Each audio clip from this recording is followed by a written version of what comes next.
Good morning, Crypto Chaos. Good morning, good morning, good morning. Time to wake up, guys. Time to wake up. How you doing? How you doing? Here we go again. I am, of course, the Crypto Otaku, and you are here for some Crypto Chaos. How you guys doing? We've got Gamma Goddess. We got Joy. Happy Joy. Happy Joy. How you doing this morning? Joy. Good morning, Otaku and Chaos crew. Much love to you as well, Joy. Gamma Goddess, of course, here. Grand Rising, Otaku and Chaos family. Let's get this money. Let's get it, guys. Let's get it. Backwarders Anonymous. Nebs, how you doing this morning? Good morning. Everyone grabbing their morning coffee. And, yeah, Gamma's handing them out as well. How you doing? Brave also here. Good morning, guys. We're about 10 minutes till the opening bell. Let's see what we got going on today. Don't forget, today we're also trying to avoid a government shutdown with a 91% chance now, guys. A 91% chance on Polymarket. Oh, so much doom. Can you wake up and smell the chaos? I can smell it. Crazy. All right, so that's what we're dealing with this morning. Here's a little bit of a taste of what they're dealing with in Congress right now. So, Danny, today is actually a very critical day in the Senate, and it does look like it is highly likely that we could see the Department of Homeland Security shut down this weekend. What's going to happen today is that the Senate is going to put up essentially a test procedural vote on a DHS funding package that has already passed the House. That is likely to fail. That would have been for longer-term fiscal year funding. Next, what they will likely do is put on the floor a short-term stopgap measure that would perhaps fund DHS for another 2 weeks. But Democrats, as you just outlined there, as we heard from the Senate Minority Leader Chuck Schumer, are saying that they're not even going to get on board with a short-term patch until there are real negotiations for changes when it comes to immigration and customs enforcement. The issue is that the parties are just so far apart when it comes to this issue. Republicans have said some of those top demand from Democrats are essentially non-starters, such as new judicial warrant requirements or what's been called demasking of ICE agents while they're conducting immigration operations. What Republicans had wanted was for these concerns, these demands to be addressed through executive action. Let President Trump do them through some sorts of orders, such as body camera mandates, as one example. But Democrats are holding firm that they need to see these changes ultimately codified into law. The issue, Matt and Danny, is that if DHS shuts down, this is a massive department, 260,000 employees, and it's not just ICE that's encompassed in DHS. In fact, ICE is probably going to be shielded by any shutdown, considering that the agency was given funding to the tune of $75 million under the One Big Beautiful Bill. We're looking at the Coast Guard, FEMA, and TSA most likely to be impacted. Tyler, thank you very much for those updates. That's Bloomberg's Tyler Kendall in Washington. Coming up, Kayla Cedar, State. So that's what we're dealing with this morning, guys. Again, a 91% chance on Polymarket currently on the government shutdown. Not looking great, guys. Not looking great. Let me see. Yep, still sitting about 90% currently right now. Yeah, with that happening pretty much into the weekend. On Valentine's Day, Fed decision in March now sitting at a whopping 6%, down from a high of, what was it? What did we get? The most we got, like 8%, something like that? Yeah, hardly anything now coming for that outcome. And what else we got on Polymarket since we're here?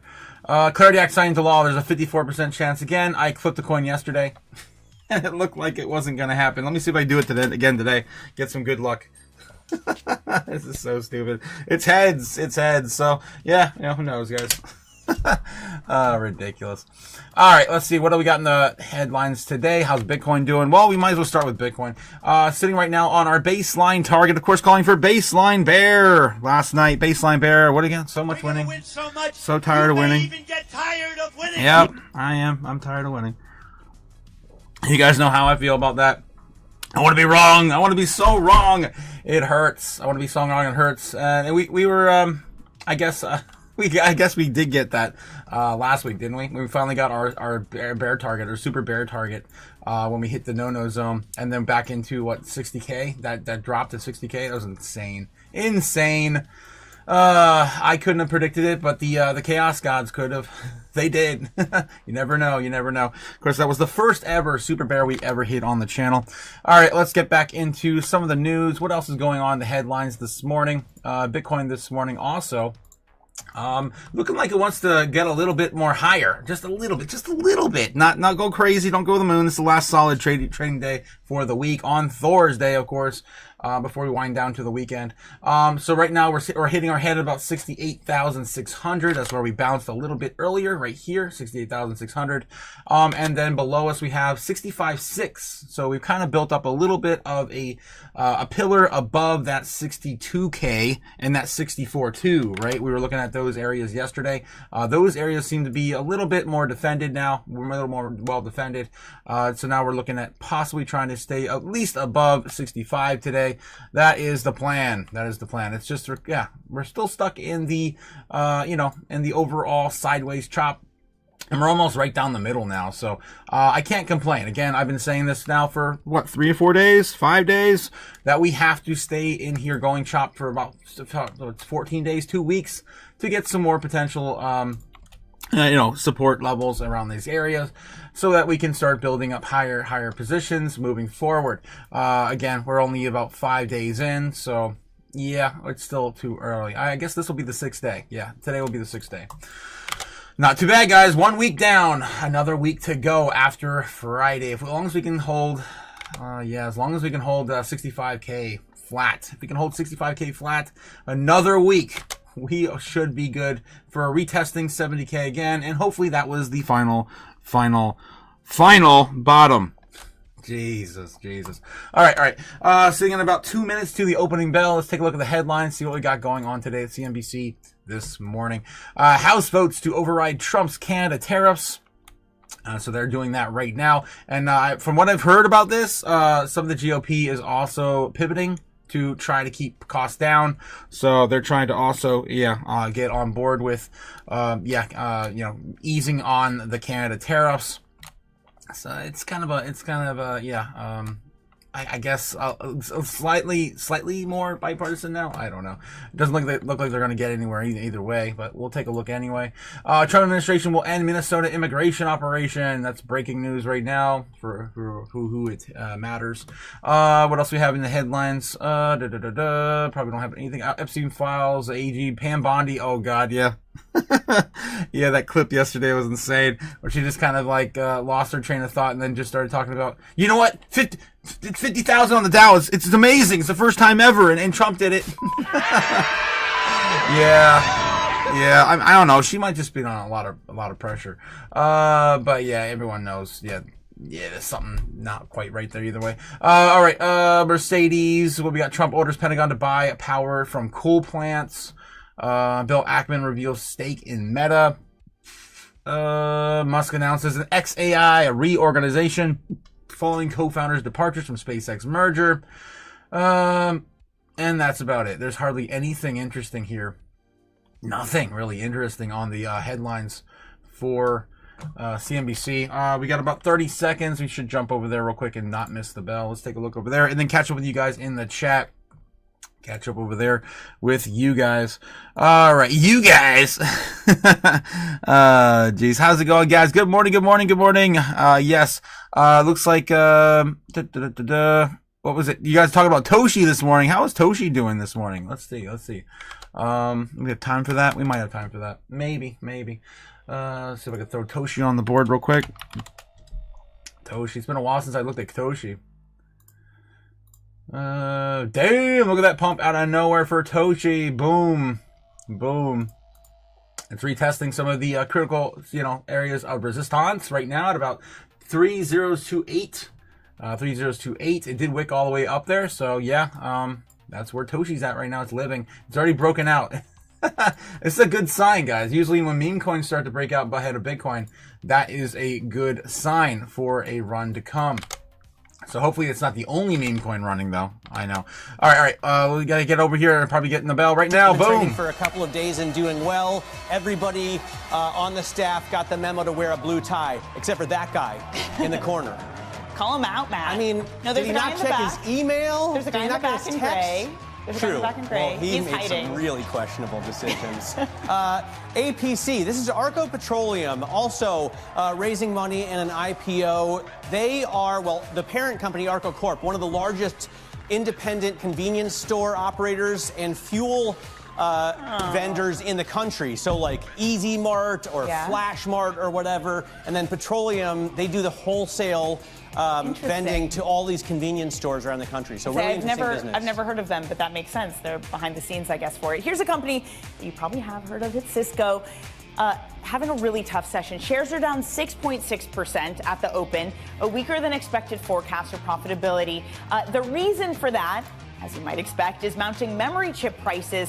And that is even though, Matt, that they had an upbeat sales outlook, but just their margins getting squeezed is the main issue for them. Right. So Cisco's margins are getting squeezed by higher memory chip prices. Memory chip makers are doing very well today, and they have been doing well all year, and they did incredibly well last year as well. The biggest winners on the S&P 500 are the biggest winners today: SanDisk, Micron, and Western Digital. Let's bring back State Street macro multi-asset strategist Kayla Sater. Kayla, I guess this is all going to somehow shake out in the wash, right? Because you want to buy the hardware. You got a minute. You got a minute, hardware Kayla. Makers are buying equipment from companies that are paying, are charging higher prices. What do you make of this trade? How do you sort it all out? Yeah, I think the big picture is that the AI trade is continuing. I think the fact that we continue to see improvement in revenue growth across the board within that AI trade is encouraging. But as you said, there is a cost to these chips. And so that's why we continue to see allocation towards some of these places like semis. But I think overall, the most important thing at this point is that we continue to see expansion and we continue to see revenue growth. And so I think that will bring back dip buyers within the overall AI trade if they've been a little nervous at the start of the year. So far this year, though, there have been some more parts of the cyclical economy that have done well. Financials, yes, have underperformed, but things like industrials, again, things really tied to this economy. And we're all right now trying to figure out what things look like on the ground level. McDonald's was interesting, Kayla, because they came out with earnings yesterday saying that they cut prices and that allowed them to outperform. What is your sense for the more economically sensitive parts of this market? Where do we even stand? Yeah, that's a great point, especially because there's a lot of uncertainty about the economy, and there's a lot of uncertainty for investors when it comes to how do I navigate a K-shaped economy? And so I think you have to think about, do these parts of the equity market service high-income consumers or lower-income consumers? And what does that mean for an overall portfolio? I think clearly we have seen some instances where if they are servicing a lower income consumer, typically, maybe focusing on how do we boost revenue is a really smart strategy these days. But I think the big picture overall is that we still see signs the overall economy is okay and is growing and is strong. People are delusional. We saw that in the labor data yesterday. We continue to see that in GDP growth expectations. And so I think moving forward, this should really also help places like Come on, I'm over this. Like some of these other cyclicals that have come. You look pretty young. Ask your young friends how they're doing in this K-shaped economy. This is ridiculous. The economy looks okay. Okay, everyone's freaking delusional. All right. Moving on. What else we got this morning? So the House votes to overwrite Trump's Canada tariffs. An act of affordability. This is why they're doing it. The House passed a resolution introduced by Republican Representative Gregory Meeks, Democrat from New York, to overturn President Trump tariffs on Canada. On Tuesday, the three House Republicans voted with Democrats to defeat a measure that would have prevented such votes through the summer.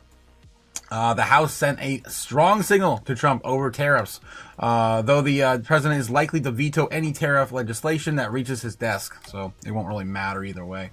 But yeah, this is what's going on. I guess some of this is a last-ditch effort to kind of protect the GOP as well from, the midterms. So they're going to have to be on their toes. And some, of course, Republicans feel like they need to really show affordability, and if we squash these tariffs before the midterms, maybe that could help a little bit. I don't know. Let's see what other headlines we got over on Fox Business. This is kind of a lacking news week, guys. This week sucks for the news. What is going on? Let's see what's going on Fox B. We usually don't find anything here, so I'm not Holding my breath. Let's take a look. Is your McMansion a liability? Your McMansion. Wow. Why 2006 luxury homes are now money pits. Damn. Yeah, 2006. Damn it. Crypto expert explains why Bitcoin makes perfect record for tracking down criminals. Damn. Look at that front and center here on Fox Business. We got, and again, it's just pointing to the, to react is retired Navy SEAL commander. The transparency. It's pointing to the transparency in Bitcoin and, of course, most blockchain transactions. Because, TradFi has gotten this wrong for many, many years. The past, I don't know, 10 years, calling, of course, Bitcoin a use for money launderers, tax avoidance, criminal activity, blah, blah, blah, drug trafficking. Yeah. It's all bullshit. I don't think I need to read this.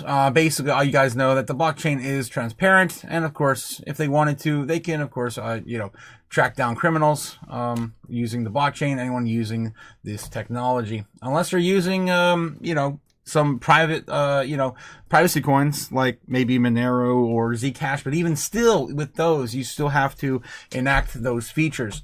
All right, moving on. Okay, your McMansion. Wow. Ford CEO says customer has spoken after EV shift rise, measure quarterly loss. Californians pay more at pump as refinery closures tighten supply.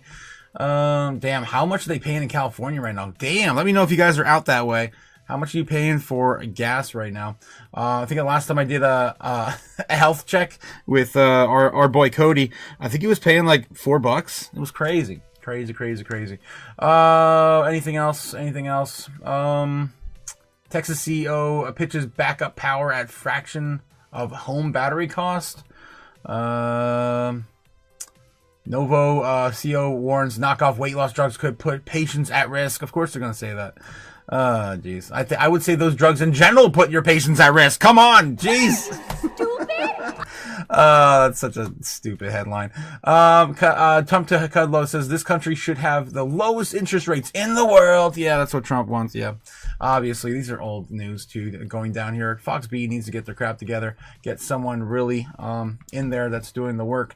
Let's take a look and see how CNBC's anchors are doing over there. How are they doing? Talking about Schroders. That's of course, Naveen to buy Schroders. They've been talking about that all morning. Anything else? We're gonna be rattling on about this all day, aren't we? Damn it! It's gonna be one of those days, guys. It's gonna be one of those days. I miss the days when like Trump was like out there speaking crazy stuff like every other day. I'm gonna buy Greenland. We're gonna make it great. We're gonna be the crypto superpower of the world. And now it's like, can we get something happening? If you guys were here in the live stream last night, we were following with Jake the Snake, Iran, and there was meetings with Netanyahu.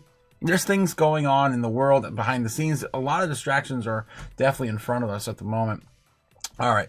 What are we? What's up with the century bond fascination? Obviously, it's unusual. I think there's an intuitive, like, what could they possibly be thinking element to it, because who's going to be around in 100 years to get your money back? But as I said before, it just sort of solves some of the math, asset liability matching stuff for pension funds and insurance companies. Some of the desk notes do say you got to give them credit for sussing out true demand, at least in Switzerland and the UK. Oh, there's no doubt about it. I mean, these are definitely some of the most sophisticated issuers, Apple mostly, but like they're going to go out, they have good timing, and they know how to optimize their cost of capital.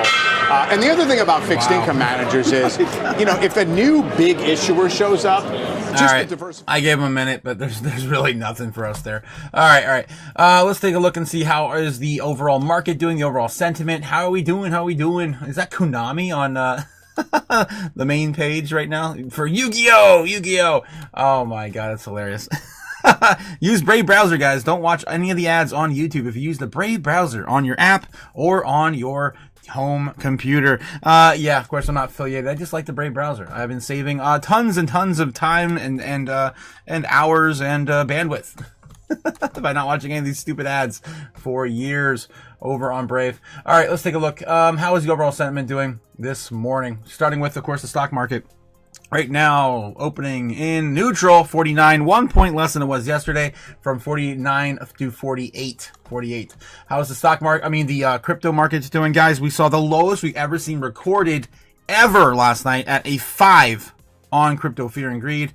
Are we still screaming from the rooftops? The bottom's in, the bottom's in. It's extreme fear, extreme fear, extreme fear. And yes, we are. That's insane. That is insane. All right, there's again the lowest levels I've ever seen. 5 on extreme fear, guys. Clip it. Hopefully this will be it. Hopefully this will be it. Because I don't think it can get any worse than where we are right now in terms of overall fear and greed. All right. Take a look at the Dixie coming down still a little bit defeated. 96.8 on the Dixie. Chopping sideways with, of course, risk on assets. Still one of my favorite charts every single day. We look at this. It's down on every chart. Down on the day, down on the weekly, down on the monthly, down on the 3 month, down on the 6 month, down on the year to date, and of course down on the year. One of my favorite one right there. Yep, that one. Boom. Cha. Cha. Down and to the right. All right. Let's see how crypto fear bubbles are doing this morning. What do we got this morning? Top 100 assets on the day. It's pretty much choppy. It's looking okay, actually. Not too bad. Everything up an average of 2% on the top 100, 3.5% on the top 200. MYX is the only big mover to the downside, 28% down on MYX. Layer Zero's down 12.8%. Uniswap's down 14%. Obviously, it got a lot of hype yesterday with the BlackRock deal. What is the BlackRock deal? We talked about this last night and overnight on the Patreon too. If you guys caught the Patreon live after the live stream yesterday, we did talk about this a little bit more in detail as well. But yeah, basically Uniswap, from what I understand, and we spent quite a long time into it, Uniswap has agreed to bring in their Buildle fund on their network, and that's the only time I think it's ever been available to possibly the public. I don't think it's gone live yet because I cannot find the token still, right? Yeah, as of right now, that's all we really know. So that was announced. They're going to be bringing the Buildle fund onto Uniswap. And I think that was pretty much it. Correct me if I'm wrong in the chat. That was what was that? That was all about. All right, so it's a big deal, of course, when the largest asset manager in the world wants to go to your exchange, right? Your DEX to facilitate trade. All right, either way, it's a big deal. All right, looking at the daily here, we got Pippin up 19%. We got Stable up 11%. Any other big movers? I think that's pretty much it. Let's take a look at the weekly. And we're looking for DCA opportunities for you guys. Pippin's now up 220% on this freaking coin. My God. Up 1,746% on the year. Pippin. Looks he's got a tumor in his head or something, or that is his head. I don't know what's going on with that damn coin. All right. So yeah, what else we have here? We are looking at MYX down 51% now on the weekly. We're looking for 15s and 20s, but there's hardly anything here. Yesterday I was basically pushing everyone to look at the monthly. Let's take a look at the monthly because there's hardly anything there on the week. Looks like we're starting to round this bottom off. Hopefully this will be the final bottom. We just don't know. Yeah, we got the SWE down 48% on the month. My top pick still is SWE. Look at that Fetch AI down 44. We got ENA down 48%. AVAX down 35, Render 44. There's a lot of opportunities here, guys. Dash, of course, all these other privacy coins as well, still oversold. MYX now down 54%. 54%. Arbitrum down 47. IP Story, probably the most oversold actually in the top 100. Damn, that's down 66% on the month. All right, guys, tons of opportunities here. If I didn't call your coin and it's down 40%, you might want to look at it. Solana, 42.8% on the month. All right, let's do the same thing over here in the top 200 as well. Looking for opportunities every single day. Everything's pretty much up right here on the top 200 on the day. Barrett Chain's one of the top movers, up 40%. We got Tibber. I'm assuming it's a meme coin. 57.4% on Tibber. OG's up 25, ADI is up 15, and Trust Wallet's up 13%. All right, Jasmy's up almost a solid 9% too on the day. Not too bad as well. They had a good night last night in Japan. Okay, let's look at the weekly here. We're looking for 15s and 20s. There's hardly, again, anything left remaining. I'm going to basically skip this because we need to look at the monthly for all of the blood. The blood in the streets right here now, guys. XCN's down 40%. Aerodrome's down 46%. Jasmine's down 31%. Hexa is down 38%. Kula, I don't know what the hell that is, down 50%. 30% off on Zbeck. Damn, juicy. Looking for 30s and 40s here. There's plenty of 30s and 40s here on the monthly, guys. Look for these opportunities. If I had to pick, it's hard to pick one here. There's so many great coins down so much. Jasmine's down 31%. Zbeck's down 30%. XCN's down 41%. I guess if I wanted to get just that extra little bit, maybe it would be a run to XCN or Zbeck. Volta A is still the most oversold, though. That's that EOS token, down 51% on the monthly. All right, guys, again, of course, that's my 2 cents, not financial advice, just of course giving you all of the opportunities that present themselves on the day. I'd buy that for $1. Yes. All right, let's get back to TradFi and see if there's anything else going on real time. We're still talking about Cisco over on Doomberg and on CNBC. What do we got over here? Talking about Treasury yield, ease, and Warner Brothers. Damn it! It's the same crap every single day. Warner Brothers. All right. That's why we mostly ignore TradFi. Let's take a look and see how you guys are doing in the chat. How you guys doing? Hopefully you're not catching that falling knife, man. Maybe the knife has finally fallen and hit the table, and you just kind of move around it. Braveheart McFreedom says Xano privacy token equals privacy by default. Nothing needs to be turned on. Of course, it's highly suppressed. If you are born after 2006, you are the future. Never cooked. Says Braveheart McFreedom. Damn. Powerful, man. Powerful. Burger Glider says there's a social network just for AI. It's crazy. Yes, there is. There is. We were talking about that just last week. Yeah, OpenClaw is getting off the rails. It is off the rails, literally. I almost set one up last week, and I decided not to do it because they could probably find a back hole, a back door, a loophole of some kind to get into your private accounts. And especially if you're talking to them through a private account. I don't know, man. I don't know. I don't want to be cooked. Yeah. We've already said them. You would be cooked. Go off the grid. Yes. Says Braveheart. All right, let's get back to it, guys. What else we have on the news today? It's 9:48 now. I think we're going to probably go over into crypto news a little earlier. See if we can dig up anything today. All right. Again, this week has been very, very slow in the news, so bear with me. Bitcoin price drops 3% as analyst warns bulls lack of momentum to flip 69K. I mean, yeah, I agree. I'm looking at the order books today and yesterday and the day before and the day before that. Does not look like we have the momentum to break 69K. I'm right there with you. And we're trying to get it back above 68. We're still having trouble doing that. I think the highest we got today was 68.8. All right, so that's just, of course, a simple headline. What else we have here? U.S. credit union regulator proposes stablecoin licensing path. Interesting. I haven't heard too much from the credit unions on how to survive this crypto, future, right?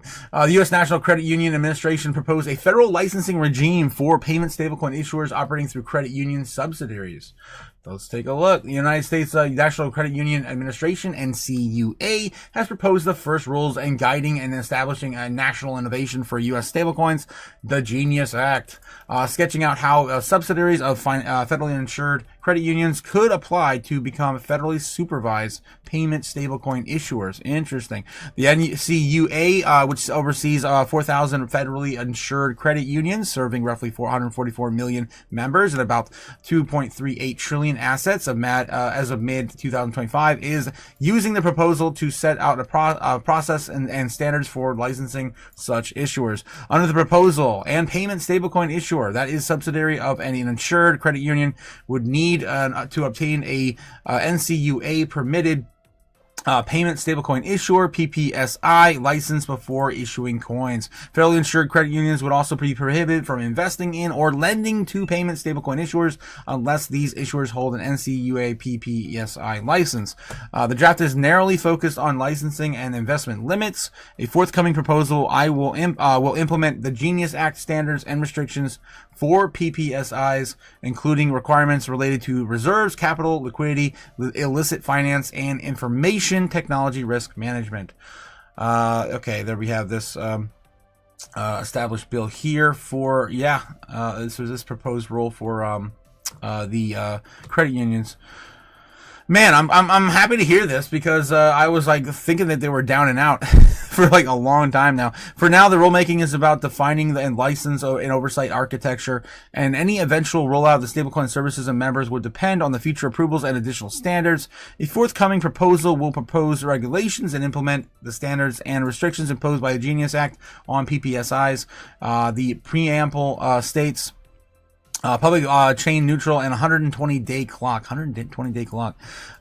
Two features stand out the broader crypto market. First, the NCUA would be barred from denying any substantially complete application solely based on stablecoin or is issued an open, public, or decentralized network language that is explicitly prevents a public blockchain issuance from being rejected on that basis alone.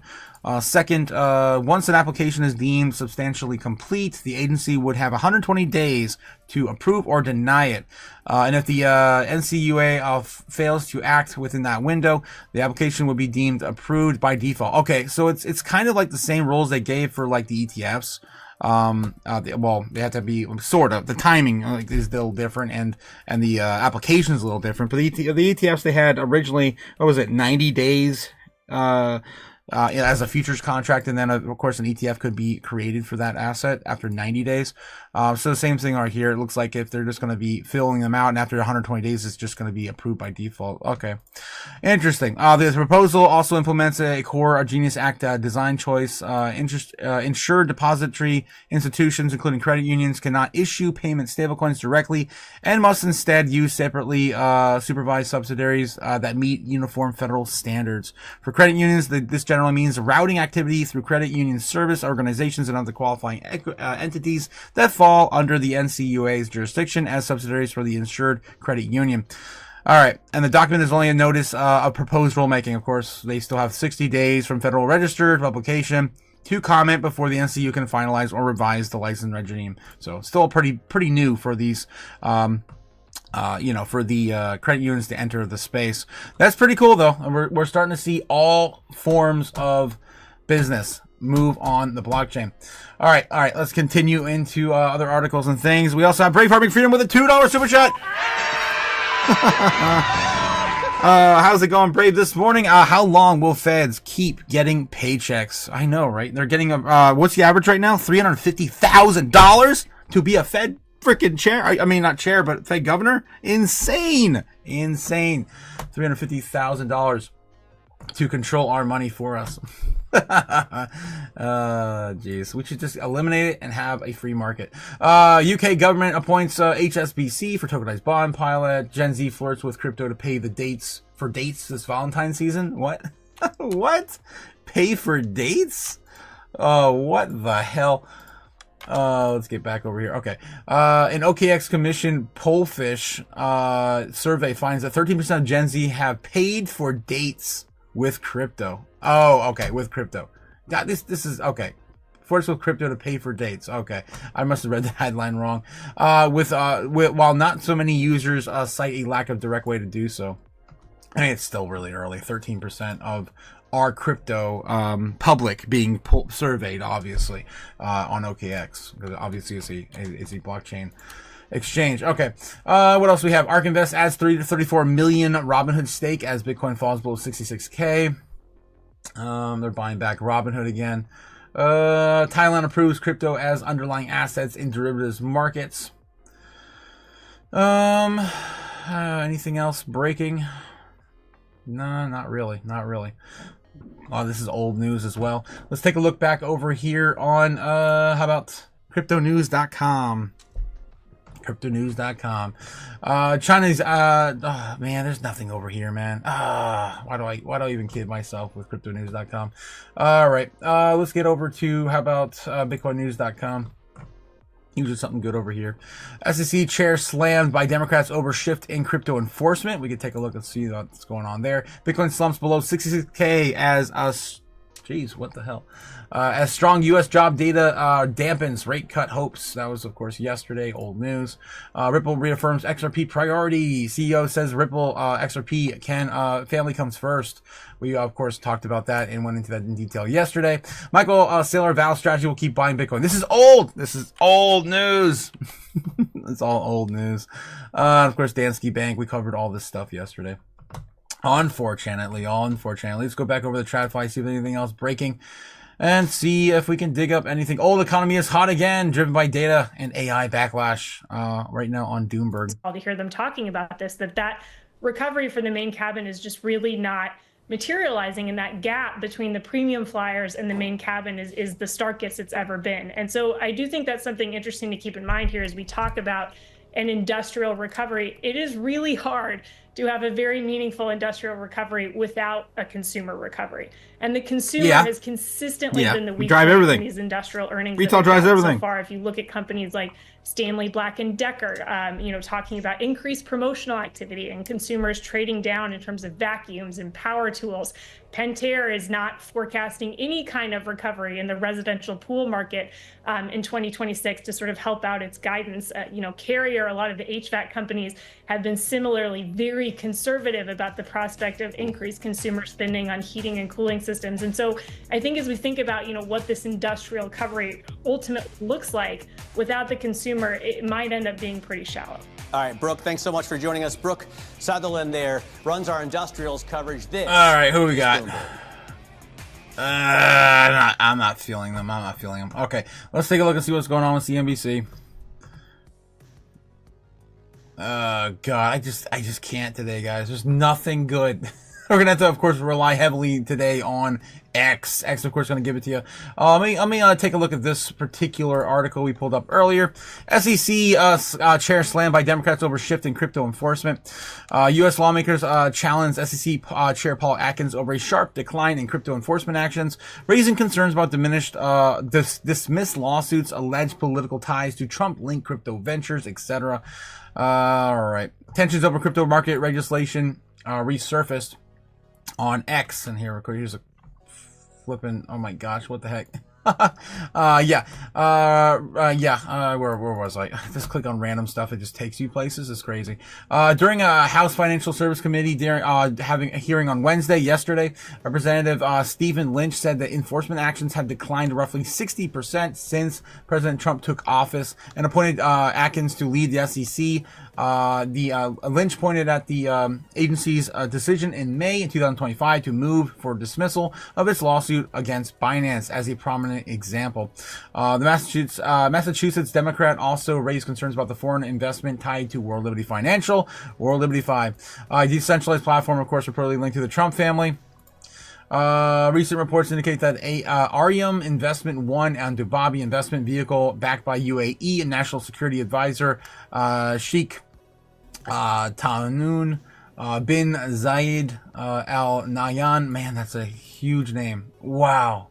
I can't imagine what his ID looks like. Acquired a 49% stake in the startup behind World Liberty Wi-Fi. World Liberty Wi-Fi. World Liberty Financial. It's early, guys. It's early. I didn't finish my coffee yet. Lynch warned that such development risk undermining confidence in the crypto sector, claiming that the market has fallen 25% over the past month, and there's ongoing controversy and damaging both consumers and the SEC's reputation. Atkins rejected the characterization, stating that the agency maintains robust enforcement efforts and continues to pursue cases where appropriate. 100%. So I agree with him on that, at least. I think that Gary Gensler was a cop on the beat. I think it was Tom Emmer said those words particularly, graciously. It was perfect in wording that, because exactly that's what Gary was doing. We are only enforcing about 60% of it now because of that. Right? I guess it's down 60%, roughly 60%. So we're down 40%, whatever. All right. So anyway, I think it's warranted. Oh God, and there's a quote from Maxine too. Oh my God. California Democratic Representative Maxine Waters echoed concerns, arguing that several dismissed lawsuits were dropped despite the SEC previously prevailing in court. She questions whether the political considerations influence decisions, noting that some of the crypto executives who benefited from regulatory relief have contributed millions of dollars to Trump and his affiliates. Yeah. The same song and dance, the same script she is reading time and time again. All right. Let's see if we're going to jump over the TradFi. Anything else breaking over here? They are on break, and CNBC also on break. All right, it's time to get into a little bit deeper. It is past 10 a.m. right now. 10 a.m. right now is usually when we get into the news over on crypto, but it's been so slow, guys. So slow. Don't forget also, too, if you guys want to pick my brain and the others on the Patreon, you can join us. One of us. We're only $15 a month. You too can be a Chaos Crew member. All right. I have to show it as much as I remember to. Okay, let's get over to X. Of course, Twitter is going to give us some of the breaking news. Hopefully it's not all e-files and UFO conspiracies. That's all I've been getting over there lately. It's insane. All right. This is coming from as of 2 hours ago from Bitcoin News. Bitcoin devs take steps to address the quantum threat. Updated version of BIP 360 has merged into the official Bitcoin BIPs repository. The proposal introduces Pay to Merkle Root, or P2MR, a new opt-in output type that removes Taproot's quantum vulnerable key path while maintaining compatibility with TapScript and script trees. So there's the key updates for this. Removes Taproot's quantum exposed key path in a separate new output. Lays groundwork for post-quantum signature schemes. Using TapScript and script tree optionality at spend time. Implemented a soft fork. Existing Taproot outputs remain unaffected. Adds Isabel Foxen Duke as co-author to improve the clarity and accessibility beyond the developer community. All right, nice. Of course, people are getting shit done in the background on, of course, the quantum threats in the future. Trying to, of course, reinforce the code with quantum level security. All right, Bitcoin just broke the ETF industry. This is coming from Crypto Otaku about 9 hours ago. Eric Balchunas says 20 years covering ETFs. He's never seen anything like this. BlackRock's, of course, IBIT hit the $100 billion mark in roughly only 400 days, a little bit over a year. The next fastest ETF to reach 100 billion was Vanguard's VU. That took around 2,000 days. A 100-year-old industry, and the fastest product ever, of course, is the Bitcoin ETF. 100%. We've been talking about this for 2 years now. 2 years. All right. I'm over it. Yeah, Discord A verification is coming. It's looking good so far. This is another concern I had last night, guys, with the Chaos Crew. I was asking you guys over there on the Patreon, should we get rid of the Discord? As this is starting to roll, starting to come out, right? Starting to come out. All right, Bitcoin therapist, yes. Welcome to the bear market, guys. Healthy. He's looking like my outfit from last night. Shit is getting real, you know? We got no liquidity. A lot of people are sad. Twitter is just a nuclear dumpster fire. Sentiments at an all-time low.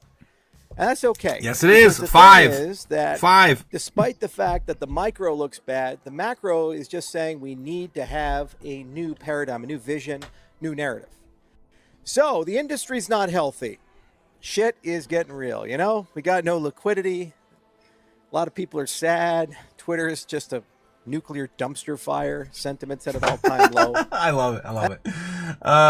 So troll. Okay. Banks warn on crypto getting Fed access. The banking lobby says that conditional charters tied to unfinished bills like the Genius Act could grant crypto firms Fed access before the rules are even fully defined. Once these firms get Fed access and national licensing, we will be talking about skipping the whole middle layer. No SWIFT, no correspondent, no chains, just native regulated settlement. Yeah, this was a concern I had back on with the SEC meeting with crypto innovation last year. Christopher Waller, who was once again running for Fed chair, said in a statement like that, obviously that we shouldn't get yields on stablecoins, right? But beyond that, he was saying that with stablecoins and the Fed's ability, they could just drop ship, overnight, boom, mint as many as they want instantly. And the banks would never get a run ever again. And I'm like, yeah, I really don't want them any more control than they already have. They have way too much power as it is. All right, what else is AI agents can now pay over the Bitcoin Lightning Network. Open source toolkit from Lightning Labs allows autonomous AI agents to operate natively on the Bitcoin Lightning Network. This is also coming in the same week. I guess, surprisingly, coincidentally, I don't know, that Brian Armstrong just announced his AI agent wallet for Coinbase. So it looks like the Lightning Network is also stepping up and doing the same exact thing. I don't believe in coincidences. This integration enables AI agents to perform instant programmatic and micropayments without traditional hurdles to identify verification, API keys, or manual sign-up flows. The release provides 7 modular skills that create a full stack of financial environment for software. Guys, if you think Bitcoin's dead, you think Bitcoin's never going to compete with all these big layer 2s, all these big layer 1s, yeah, think again. It's never going to end. We are always innovating on the blockchain.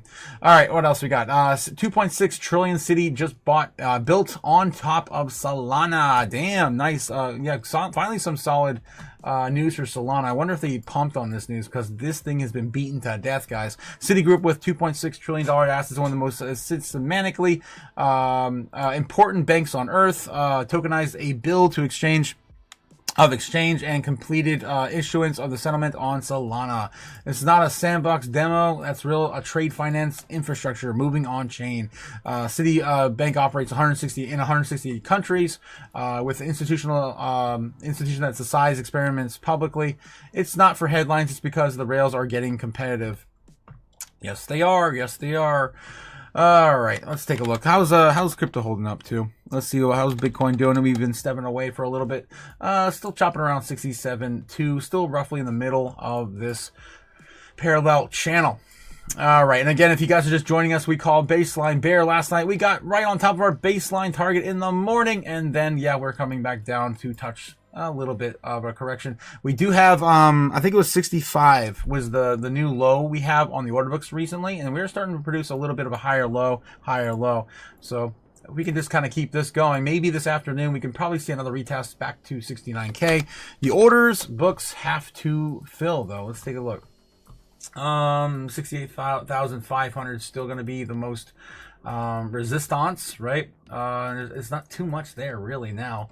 In the short term, let's zoom on in and take a look and see how Bitcoin's holding up on the week, the month, and the day on the order books. Overall trading volume right now is absolutely flatlined. It's 14.6 against 14.6 billion. The bulls and the bears are locked in tooth and fang, or horns and fangs. I always say horns and fangs. Yeah, horns and fangs. So yeah, they're pretty much stuck in a gridlock right now. That usually sends us down to the downside though. We're probably going to be retesting. Let's take a look. Let's zoom on in and take a look. What are we dealing with today? All right, looking at the monthly first, we are building a lot of this area here in the last couple days. It's getting a little bit more highlighted. You can see in there. A little bit, not as much to the upside though. Not as much to the upside. It's pretty much roughly the same as it was last week to this week. Within the last 5 days, nothing's really changed. We built up a little bit over time, right? A little bit over time. It's pretty much been stagnant. But once the bears decided to defend these key areas, right? I haven't really seen much added to it. But below us, there's definitely a lot more. Obviously, there's a lot more here. That's all been brand new, added in the last 5 days. And continuing to be added every single day. All right, also looking over here a little closer, you can see all this area here, which was just added today in the last 24 hours, right, on the 12th, 11th to 12th. So yeah, we are starting to build up stronger level of support here, right around 62. It's still around 62,000, and 65. I would say 64.9, 64.8, right in this area here. Still possibly do see a bounce today, right around like 65.5 or 66K. All right, that's just of course what the order books are showing me right now. You can see that right here. That's that key area that we're going to probably see another retracement here within the next hour or two. Or what time is it? Maybe another half hour, maybe 20 minutes. It's almost 10:30 now. Usually we dump by 10:30, right? Usually we dump or we correct. I should say we should correct. Usually it's dump or pump whenever the market makers want to do at 10:30. And then 66,000. Still an area we could bounce from as well. So that's what Bitcoin's looking like this morning. And yeah, away we go. Away we go. The big one's still going to be around 66K. I was calling that last night too. I was like 666. I see all the sixes. It's not a good number to play around with. All right. So yeah, right now it looks like we're losing a little bit of level of support, and we could possibly touch that right now. And at 10:30, 20 minutes, guys, maybe in 5 minutes, we break this level right here on the channel. All right, let's see what's going on with you guys in the chat. How you doing? How you doing? Okay, Waters, Pelosi are more like pariahs for the Democratic Party at this point. Oh my gosh.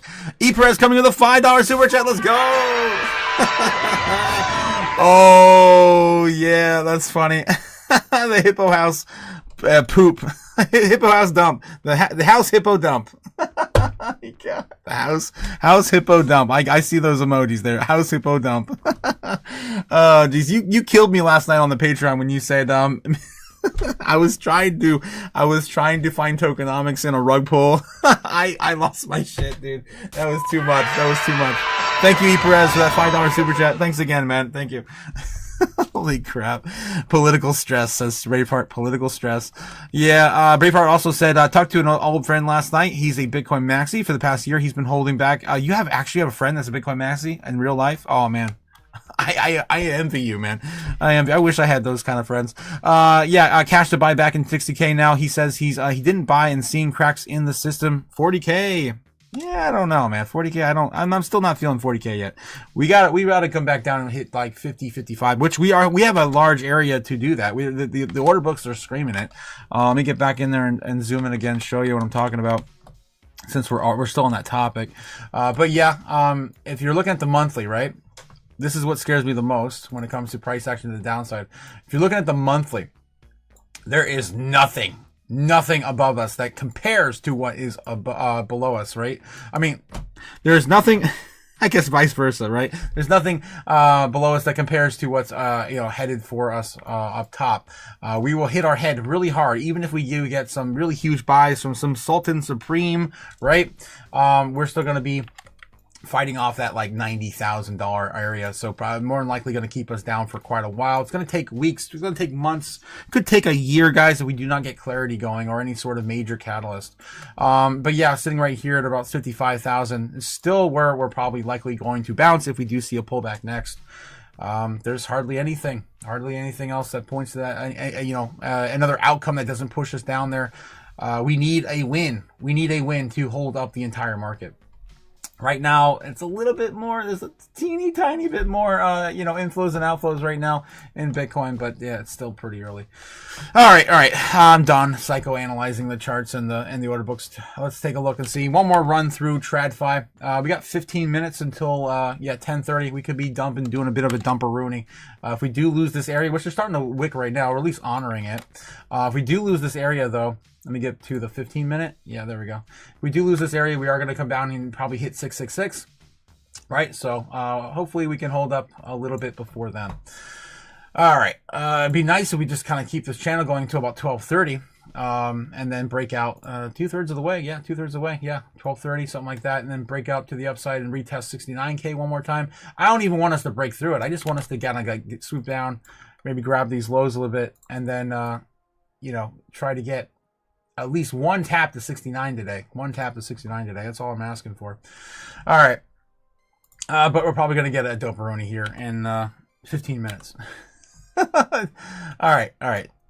Let's see. Going back over to TradFi. Let's go back to TradFi real quick. It's slow news day, guys. Slow news day. We got some more posts. New post from, looks like Michael Saylor just posted something.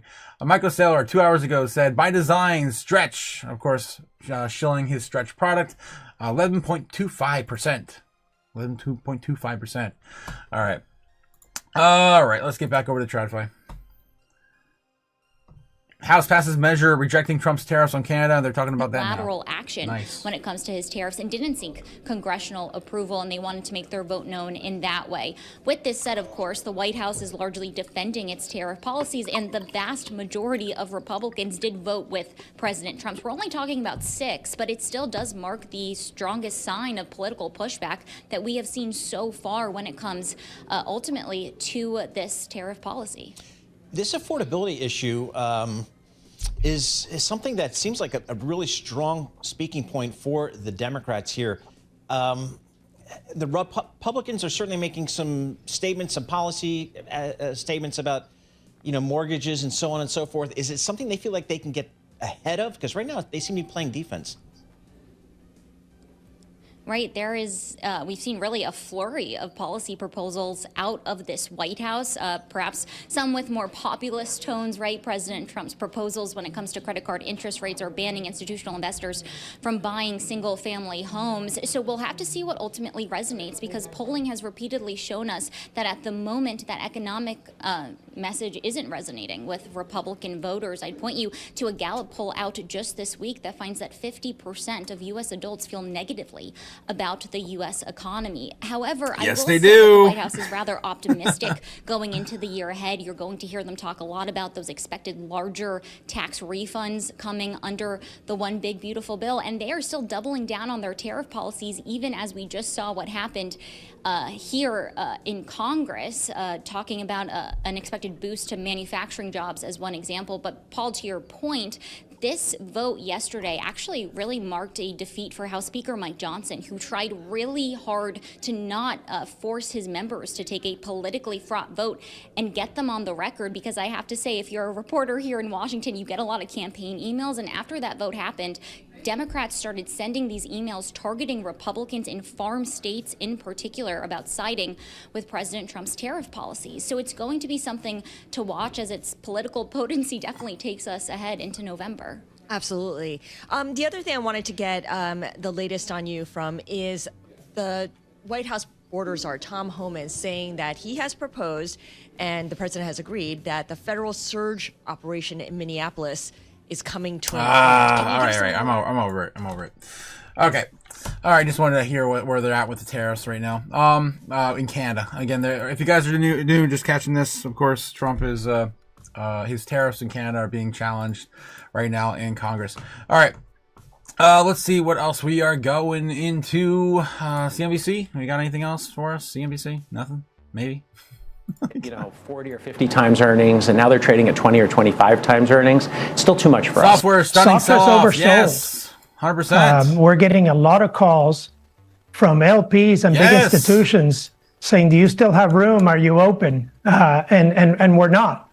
But there's some very big, large investors that have a lot of experience that are looking to deploy capital, especially in the private market in software. None of us at Apollo think that software is going away. In fact, we actually think software is going to be used a whole lot more. It's just a question, what are you going to pay for it? 100%. Well, that was David Einhorn, Orlando Bravo, and Apollo's John Zito, all on our air yesterday, of course, breaking down that recent decline in software companies as AI replacement fears continue to pound that sector. More proof of that anxiety showing up even today. Take a look at shares of AppLovin, down over 15% despite very strong earnings. It's another software name, not quite as focused as some of the others we've been so focused on for weeks now, but nonetheless a reflection of those fears. Let's bring in Byron Dieter of Bessemer Venture Partners. His portfolio includes... All right. So having them talk positively about software coming back... This is Bitcoin against software again. We talked about this a couple of days ago. Very, very much correlated. Very, very much correlated to the software sector. Again, thanking Jake the Snake for sending that one to me. I never would have known. It was correlated to software. That's crazy. All right. And he's, of course, still talking about the software sell-off. The GFC. However, we think the rebound is going to be very different this time. There's going to be some massive separation. And there's this basket of companies that are guilty until proven innocent, and people are in show me the money mode right now where they're waiting to see results, and they're tired of hearing about AI. They're waiting for companies to get that reacceleration moment, and they want to see it in their earnings. So, all right. Can you give us a sense then as what you're looking for now to determine who's going to survive, so to speak, and or thrive, as opposed to have those fears realized? Very much so. So I think there's a class of companies that naturally have some horizontal attack vectors, and that's the Asana classes, a DocuSign and Adobe, companies that people are looking at them saying AI agents and more rapid developed products have an attack vector at them, and that's vulnerable. And that's the class that I can rationally see a guilty until proven innocent. Give me some data here. However, the ones that I think have been thrown out with this bucket prematurely are the systems of record, the defensible moats, the vertical companies, whether it's a Shopify or a Service Titan where you've got payments integration and deep verticals, or consumer marketplaces like an Airbnb or a StubHub where you're aggregating marketplace demand and AI agents are sort of irrelevant to a marketplace characteristic in those. I suspect you'll start to see some separation when you see businesses that have those defensible moats start to pull ahead. And then the biggest wave that's coming is in the private sector, where you get these AI accelerated businesses like a Databricks or a ClickHouse or a Canva, which are late stage and probably IPO candidates in the coming year or a couple of years. And then, of course, the AI natives that we're talking a lot about, which will be the next wave. And that's really going to drive this software renaissance that's building, and that will reveal itself in the public markets in the years ahead. So what do you think is going to happen? I mean, do you see take privates? Do you see consolidation? The move has been pretty dramatic. So the companies that have been gutting R&D and managing for EBITDA are going to have a tough time making it through this. And I would do a sort for companies that have had activists in their stock that have been driving EBITDA, cutting R&D, whether it's PE-backed or activist-backed companies. I think they're the most vulnerable. And I do think a lot of those won't be able to survive this transition in the public markets. So I think you're absolutely right with the question. We're going to have to see some take privates for a full reboot of those businesses and the meaningful step back for the two steps forward. I think a lot of the companies, though, are going to be able to survive in the public markets, but it's going to be a very much show me state where they're going to need to show that acceleration through in bookings, deferred revenue, in their net renewal rates. That All people right, are going all to right. say, So software's going into a bear market. Wow, who would have thunk? Who would have thunk? All right, so yeah, maybe we need to get uncorrelated to software. Oh, jeez, man, that's crazy. Stupid. All right, moving on. Yeah, we need to decouple from software. Okay, let's take a look and see what else we got. Bitcoin still, I think, maintaining the channel or the trend. Still maintaining the trend. Hopefully we do see a little bit of a retest and a bounce, but I'm pretty much done, guys. I'm pretty much done. There's nothing else really going on right now. We could do one more run through X, but things are really slow this week. For sure. All right. I think it was Max in the chat said what the market is telling us. No one wants old ass zombie coins. We want good coins with profit sharing. 100%. We need good coins with profit sharing. Adobe needs some. It seems kind of high, says John Doe. Tim Dillon says what is hilarious? What? Jake the Snake, how you doing this morning? Good morning. Sherry. Don't forget to like, subscribe, guys. Hit the buttons down below. Get us some love. Jeez. Jake says check out the price of silver. Of course, my man. Of course, for you, of course. Let's take a look at this. The price of silver right now. The price of silver right now sitting at 82.9 on silver. All right, so looking like it's in a bit of a flag. Yeah, a little bit of a bear flag even. Let's take a look and see what could happen. It could start a reversing, actually. It looks kind of like a reversal. Maybe coming. Let's see, how's gold doing? Gold doing okay? Yes, it is. Gold's doing fine. Looks like it wants to rip. So yeah, silver might be looking for a breakout too. Coming for maybe a reversal on silver. It looks like it. If we do get a bit of a bounce here, we are probably going to go back up to about 93K, or 93K. It's like Bitcoin numbers in my brain. $93 on silver on this move. Again, it looks like a cup and handle over time playing out. Let me go zoom out to the 30-minute. This, of course, was 5. Yes, 2.5, of course, like everything else. Was down there. We're probably just waiting for this overall pattern to play out to the upside. Yeah, puts us right on top of 93. Who would have thunk? Who would have thunk? So that's probably what's ready to play out here in probably the next week. It doesn't have to happen today, right? This takes us into Friday. We go into the weekend. Maybe on Sunday we start to see a little bit of a breakout. Maybe a test to like $86 again, right? So kind of go hit midpoint. Hit that, and then by Monday morning, maybe we start to see those numbers right Monday, Tuesday, back to $93, $94 dollars an ounce of silver. So that's what's going on with silver right now. It looks like it wants to pamp. Bitcoin, man, hopefully the same thing too, man. It's looking pretty good here on the hour, on the 4 hour even. Yeah, on the long, not the 4 hour yet. On the 1 hour, the 30, and the 15, the 5. Of course, the smaller time frames all looking a little bit better on Bitcoin right now. On the minute, wow, I just saw this. On the minute, it actually looks like we want to get a little bit of a cup on the handle kind of price action. Probably going to get defeated by the bears at some point. Could get us at least to 68,500 again, maybe, on that breakout. But yeah, it's just kind of a slow day, guys. A slow day on Bitcoin. All right. What else we got here in the chat, guys? Muchos gracias, of course. 100%. Yay for silver, 93, then $50. What are you, stupid? $90, then $50. I love you, Jake. Maximus, Lord of Trailers. I might be a trailer lord here soon, guys. I don't know what the hell's gonna happen with my living arrangements. All right. Let's see. Anything else going on in the world today? One more run through X. X, of course, gonna give it to you. Of course, they're having fun with Pam Dondi over there still. All right. Normandy's starting to realize how bad it's getting. I know it's gonna get worse. Yes. I love it. Bitcoin hodlers when Trump got elected. Ooh, and here they are now. Holy shit! Get us out of this. This is me every morning right now. Crypto Twitter is just on fire. Yes, me tired, drained, burned out, but still going to work because I need money. My God. Me after the age of 30, there is no more ugly or handsome men. There is only rich or broke. My God. Damn. Anything else? I think that's pretty much it. It's all just memes. Bitcoin, gold, investor. My God. Jason, of course, yes, fear and greed, the lowest ever. And literally ever recorded. Yes, 100%. We were talking about that this morning.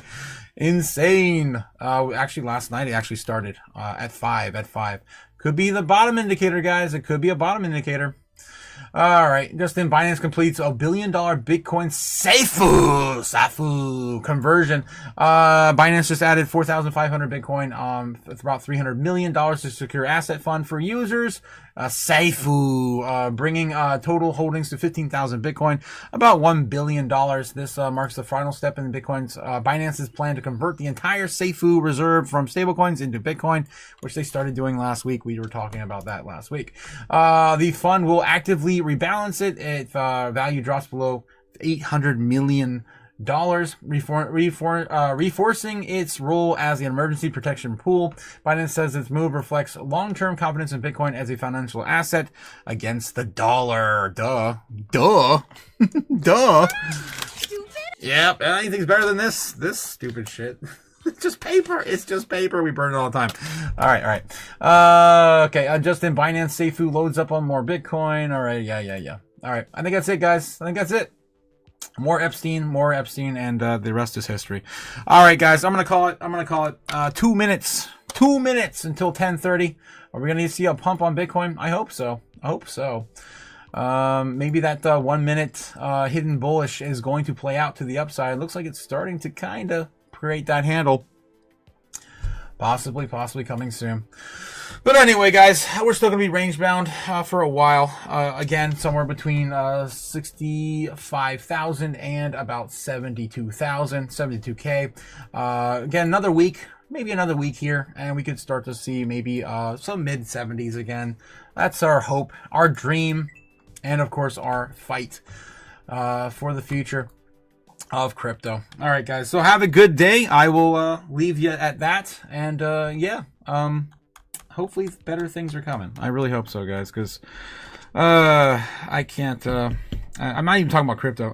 I'm talking about other things. Yeah, in my life, I need a place to live, man. I need a place to live. Anyway, moving on. Have a good one, guys. I'll see you later. Peace.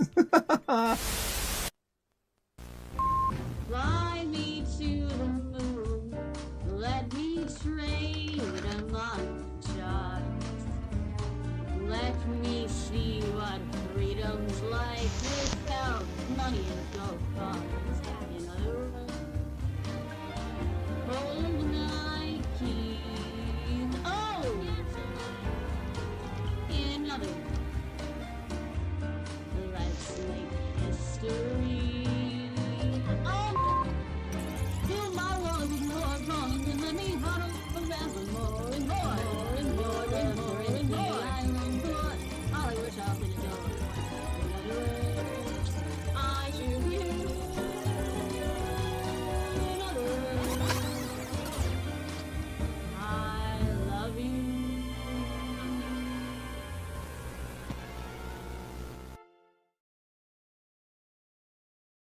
Oh, guys, yeah, it's rocky. It's a rocky roller coaster, but we'll get through it one day, one sat at a time.